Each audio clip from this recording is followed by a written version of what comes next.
జగతిలో 10 కోట్లు పెట్టుబడి పెట్టిన రాంకీ సంస్థకు సంబంధించి ఈడీ ఛార్జిషీట్ దాఖలు చేసింది. దీనికి సంబంధించి మరింత సమాచారాన్ని మా ప్రతినిధి నాగేశ్వరాచారిని అడిగి తెలుసుకుందాం. నాగేశ్వరాచారి, చెప్పండి, ఈడీ జప్తుకు సంబంధించి విశేషాలేంటి?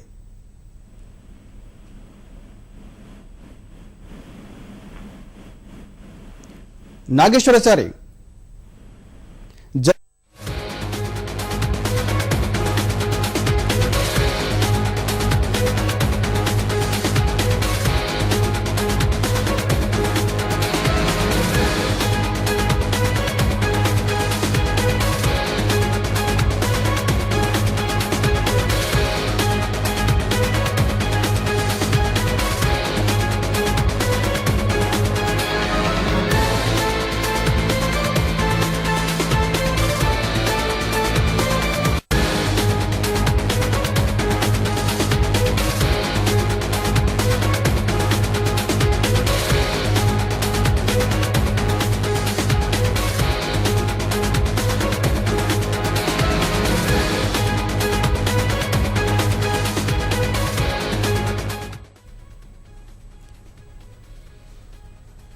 జగతి పబ్లికేషన్స్ లో రాంకీ పెట్టుబడులపై ఈడీ ఆస్తులను జప్తు చేస్తున్నట్టు తెలుస్తుంది. దీనికి సంబంధించి పూర్తి వివరాలేంటి?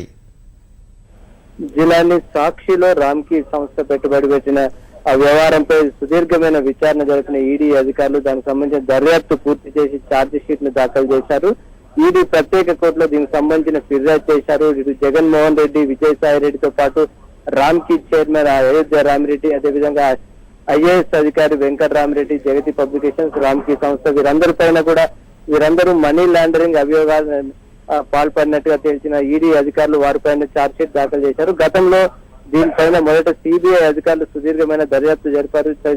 సాక్షి పత్రికలో జగతి రాంకీ సంస్థ 10 కోట్ల రూపాయలు పెట్టుబడి పెట్టింది. అయితే అవన్నీ కూడా కేవలం అయోధ్య రామిరెడ్డి జగన్ కి ఇచ్చిన లంచం సొమ్మేనని గతంలో సిబిఐ తెలిసింది. వాటన్నిటిని కూడా విజయసాయి రెడ్డి ఒక వ్యూహాత్మకంగా పెట్టుబడుల రూపంలో మార్చినట్టుగా గతంలో సిబిఐ తెలిసింది. వాటి ఆధారంగా ఈడీ అధికారులు వాటన్నిటిని కూడా విచారణ జరిపి ఇవంతా కూడా అక్రమం అని తెలిసారు. ఇవన్నీ కూడా మనీ లాండరింగ్ నిరోధక చట్టానికి విరుద్ధంగా ఇదంతా జరిగిందని తెలిసారు. వాటికి ప్రతిఫలంగా అంటే అయోధ్య రామిరెడ్డి పెట్టినటువంటి పెట్టుబడులకు ప్రతిఫలంగా విశాఖ రాంకీ ఫార్మాసిటీలో అక్రమాలకు పాల్పడే విధంగా అప్పటి వైఎస్ సర్కార్ ఒక చూసి చూడనట్టుగా వ్యవహరించిందని గతంలో ఈడీ సిబిఐ తెలిసింది. అదే విషయాన్ని ఈడీ తెలిసింది. ఇప్పుడు అంటే ప్రధానంగా అటు రాంకీ ఫార్మాసిటీలో గ్రీన్ బెల్ట్ కోసం వదలాల్సిన 973 ఎకరాలు వదలాల్సి ఉండగా కేవలం 58 ఎకరాలే వదిలారు. మిగతా ఆ భూములన్నీ కూడా అమ్ముకోవడం వల్ల అయోధ్య రామిరెడ్డి సుమారు 34 కోట్ల రూపాయలు అక్రమంగా లబ్ధి పొందారనేది ఈ కేసులో ప్రధానమైన సారాంశం. వీటి ఆధారంగా దర్యాప్తు జరిపిన ఈడీ అధికారులు ఇప్పటికే సుమారు 346 కోట్ల రూపాయల